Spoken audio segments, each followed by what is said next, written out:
Buenas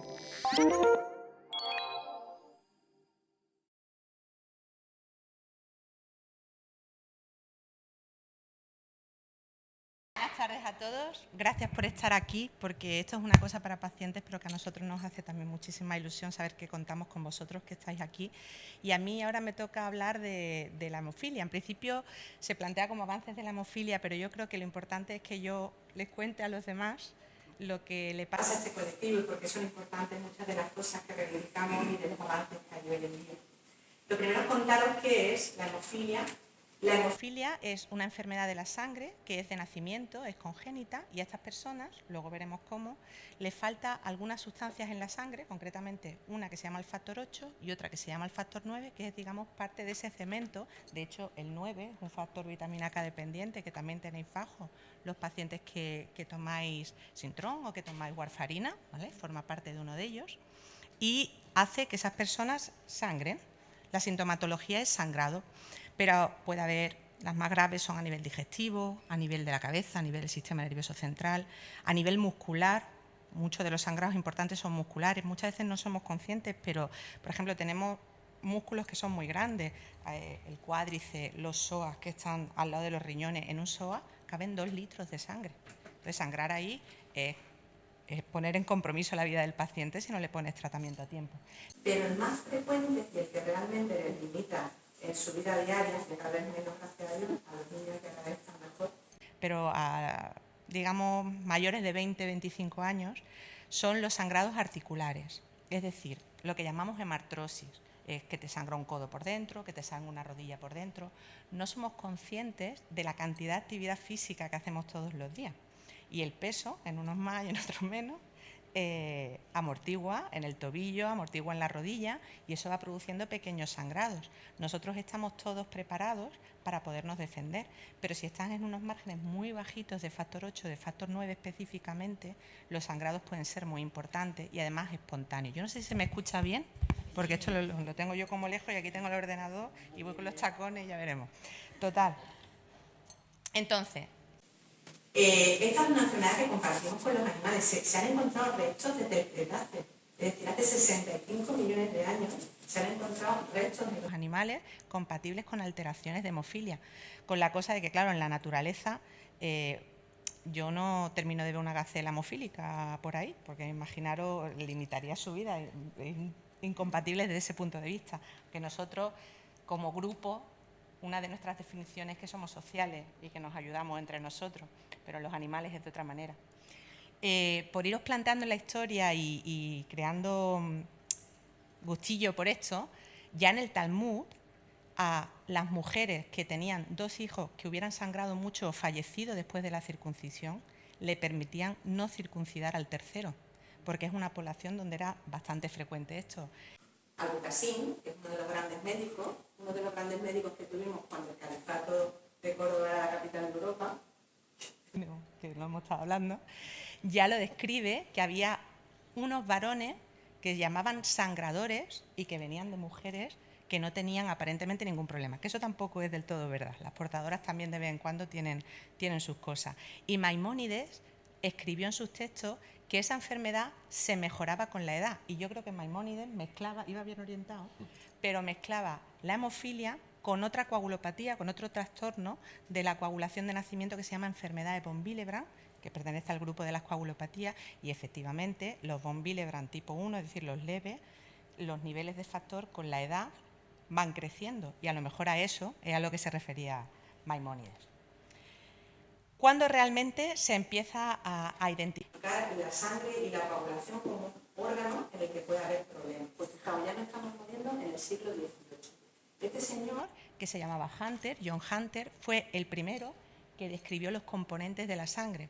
Él, a través de mecanismos que tenía de centrifugación de alguna manera, se dio cuenta que en la sangre había unos componentes que eran celulares, es decir, la serie roja, si se nos estropea la anemia, o todo lo contrario, la poliglobulia, porque tengo muchos glóbulos rojos, la serie blanca, que son las defensas que tenemos, y las plaquetas, que son los ladrillos que tenemos para cuando nos cortamos a hacer pared.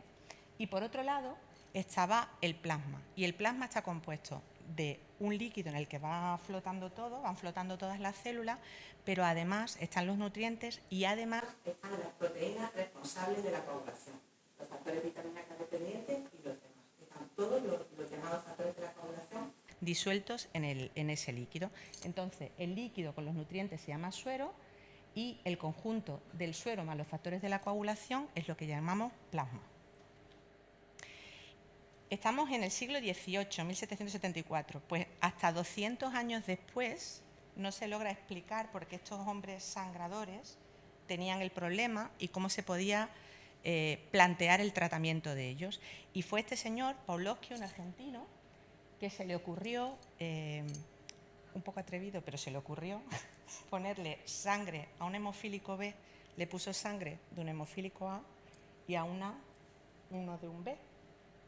Y parcialmente, después de las transfusiones, los hombres dejaban de sangrar si tenían un problema. Entonces estableció que eran dos enfermedades diferentes y que de alguna manera a uno le faltaba una proteína que tenía el otro y se identificaron estos factores.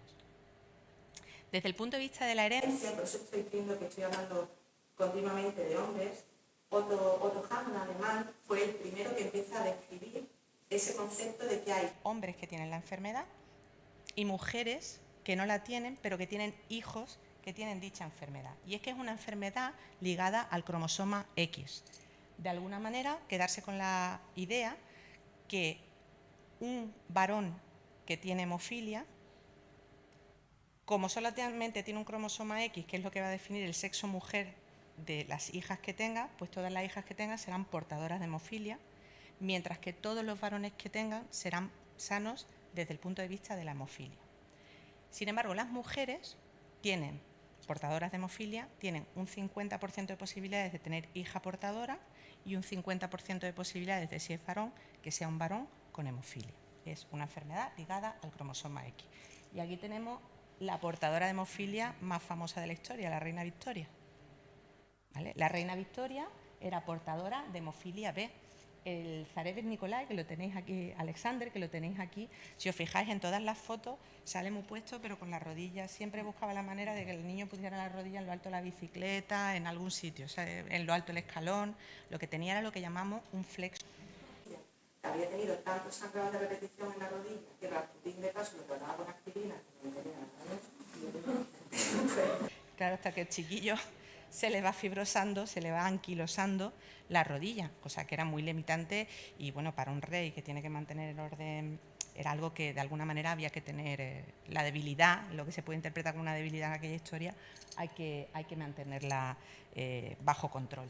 Y aquí tenemos nuestra familia real, porque la princesa Victoria Eugenia, la reina Victoria Eugenia, mujer de Alfonso XIII, era portadora de hemofilia. ¿Vale?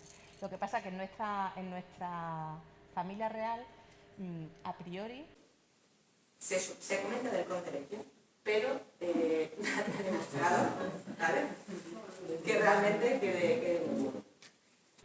Entonces, ¿dónde se sangra? Pues básicamente en las articulaciones de carga, es decir, los tobillos, las rodillas y los codos, porque son articulaciones que utilizamos mucho y que tenemos muy poca masa muscular que las defienda. Y yendo al tratamiento, el tratamiento de la hemofilia a lo largo de la historia ha sido imaginación al poder y ha ido progresando paulatinamente.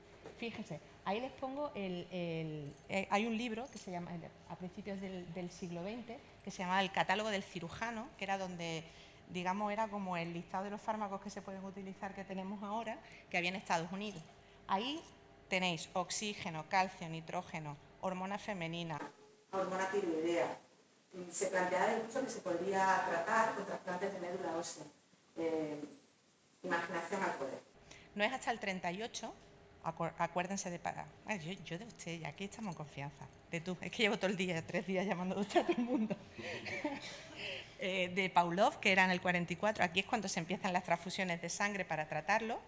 Luego llega esta señora que en el 44 se dio cuenta de que en el plasma estaban esas sustancias y que si se aislaba y se le ponía específicamente plasma, mejoraba también la situación de cuando había un sangrado.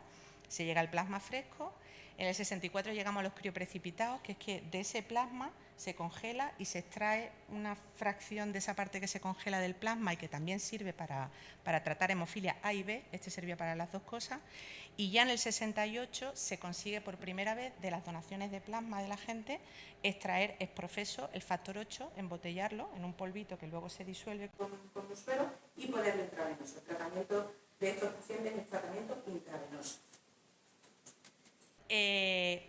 2 años más tarde, estos dos fieras que también han sido una revolución en la medicina, Stanley y Cohen, son los primeros que son capaces de extraer material genético de una especie e introducirlo en el material genético de otra especie, es decir, coger un trozo, en este caso, del gen que codifica el factor 8 y el factor 9, lo introducen dentro de una célula de cultivo celular.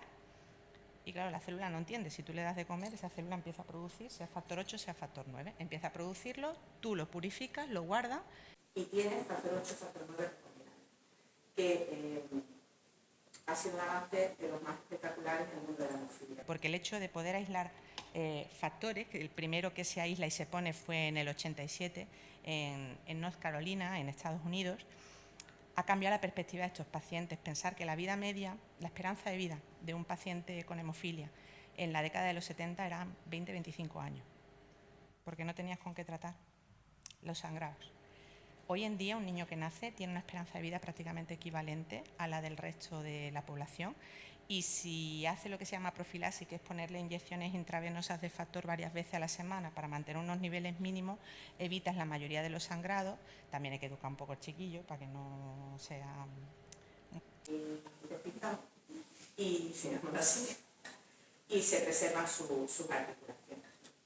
Entonces, ¿cómo se llega a estos recombinantes, que realmente ha sido el antes y el después? Pues lo que hemos dicho, se coge el gen del factor 8, el factor 9, se mete dentro de del núcleo de una célula, y esa célula, que puede ser o bien ovario de Hastert o de cría de Hastert, parte de riñón del cría de Hastert, y ya tenemos también en célula humana, empieza a producir factor 8 y se crean bancos maestros de células donde se van guardando esas células que van produciendo. El tratamiento, yo os he dicho, en el caso de la hemofilia severa, porque hay varios grados, cuando es leve o cuando es moderada, normalmente a los pacientes solo se le pone tratamiento cuando sangran o cuando van a ir a una cirugía, pero cuando es severa, el tratamiento de elección es pincharle varias veces a la semana el factor, y eso se llama profilaxis. Y es el tratamiento de elección en cualquier paciente con hemofilia severa, incluso moderada, que tenga un sangrado. Pero claro, imaginaros. Yo no voy a decir varones porque estos van a hacer lo que les dé la gana, que están sentados en este lado. Imaginaros lo que es levantaros por la mañana porque os tenéis que ir a trabajar, pinchar al niño primero, vestirlo, pelearte con él para que desayune, llegar al colegio y llegar luego tú a trabajar. Es complicado, es una terapia que requiere un compromiso importante y sobre todo que es intravenoso. Entonces, ¿por dónde se está intentando mejorar los tratamientos de estos pacientes? Pues cambiando la vía de administración, intentando que sea oral o subcutánea. La oral falta un poquito, la subcutánea está muy cerca, luego que sean más fáciles de producir, porque son tratamientos muy costosos. El tratamiento de un paciente con hemofilia en profilaxis adulto puede rondar los 250.000 euros al año por paciente. No estamos hablando de un duro ni de dos. Entonces hay que tener mucho compromiso con lo que estás haciendo. Y que sean menos inmunogénicos. ¿Eso qué quiere decir? Pues que cuando una persona tiene una hemofilia severa, no conoce el factor 8, no conoce el factor 9. Entonces, la primera vez que tú se lo pones, puede reaccionar contra él y crear anticuerpos que destruyan el factor que tú le estás poniendo. Y eso es una complicación muy gorda y muy frecuente, por desgracia. Pasa entre el 20 y el 30% de los pacientes severos que empiezan a tratarse. Imaginaros que son niños de 1 año o de año y poco, ¿vale? Es complicado. También intentar que sean menos trombogénicos, porque como la esperanza de vida se está alargando y le estás metiendo cemento y V, y ellos cada vez van a ir cumpliendo más años, pues tenemos que ser muy cuidadosos con los riesgos de trombosis y el uso de estos factores, y que sean más baratos. Las cosas son como son. Entonces, en el sentido de la vida media es donde más se está trabajando. Yo digo que el oral falta mucho. El El subcutáneo está muy cerca, lo veremos pronto, pero por ahora, en lo que es factores, pues lo que se intenta es alargar la vida media. Entonces, ¿cómo se alarga? Pues por distintos métodos, que yo aquí no he querido calentaros la cabeza, pero son métodos que lo que hacen es dificultar la eliminación del factor 8 o del factor 9, retrasarlo, de manera que tarden más tiempo en desaparecer del torrente circulatorio. Y esos métodos, pues tenía ahí las palabrotas: pergilación, policialización, proteína de fusión. Nosotros, que somos muy chulis de esto, hemos intentado con cada uno de los distintos productos. De hecho, tenemos los 3 productos, los hemos tenido en ensayo clínico y se han probado. Entonces, respecto a la hemofilia A, estos nuevos productos suponen una mejora, pero no una revolución, digamos, porque aumentan la vida media más o menos 1,5 puntos. Si la vida media de una persona con hemofilia, el factor 8, pues puede estar entre 10 horas en un niño y unas 14, 15 horas en un adulto, pues el uso de estos factores nuevos pues lo alarga aproximadamente a 19, 17, 19 horas. Pero en la hemofilia B ha sido una revolución. Han multiplicado por casi, en algunos casos, hasta 5 veces la vida media del factor 9. Pensar que en una familia eso supone, en vez de pinchar a su hijo 2 veces en semana para poder que haga todas sus actividades, pincharlo una vez cada 15 días. Eso es, vamos, yo me imagino, yo soy madre y me imagino que eso tendría, y para ellos, para ir a trabajar, los adultos. En la hemofilia A, pues lo que hemos conseguido es que en vez de pincharse pues 3 o 4 veces por semana, pues se pinchen 2 y algunos se pincha una, pero no es lo habitual. Lo normal es que se pinchen 2, pero vayan mejor cubiertos de lo que iban antes. Y los tiros de lo que está aquí ya son los subcutáneos. Entonces, son medicaciones que en vez de intentar suplementar el factor en el que son deficitarios, sea el 8, sea el 9, lo que hacen es, veréis, aquí se entiende. El sistema de la coagulación tiene que estar en equilibrio, está preparado para estar en equilibrio. Entonces, tiene una serie de factores que son procoagulantes y una serie de factores que son anticoagulantes. Naturalmente, lo tenemos. Entonces, estas nuevas terapias lo que intentan es, como no tienes factores procoagulantes, lo que haces es quitar factores anticoagulantes para mantener cierto grado de producción de trombo, de trombina, por decirlo de alguna manera. Y estos son los 3 productos que están más cerca, el AC910, que lo que hace es imitar de alguna manera la función del factor 8, sirve para la hemofilia A, con inhibidor, es decir, el que desarrolla el anticuerpo, el que es un problemón, y sin el inhibidor. Y luego estos otros 2, que uno actúa sobre la antitrombina, que es uno de los inhibidores naturales, y otro actúa sobre el TFPI, que es otro de los inhibidores naturales que tenemos. ¿Y cómo van? Pues del de arriba y del de abajo empezamos, uno ha empezado ya y el otro empezará en 2 semanas y irá bien. Terapia génica. Yo llevo en hemofilia como 11 años y llevo escuchando lo de la terapia génica desde que llegué. Luego se publicó el famoso, bueno, famoso para nosotros, pero bueno, salió en el telediario, el uso de terapia génica en hemofilia B, que parecía que había resuelto todo, pero todos estábamos un poco escamados porque desde que salió esa publicación no había vuelto a salir absolutamente nada. Pues ahora ha empezado a moverse otra vez.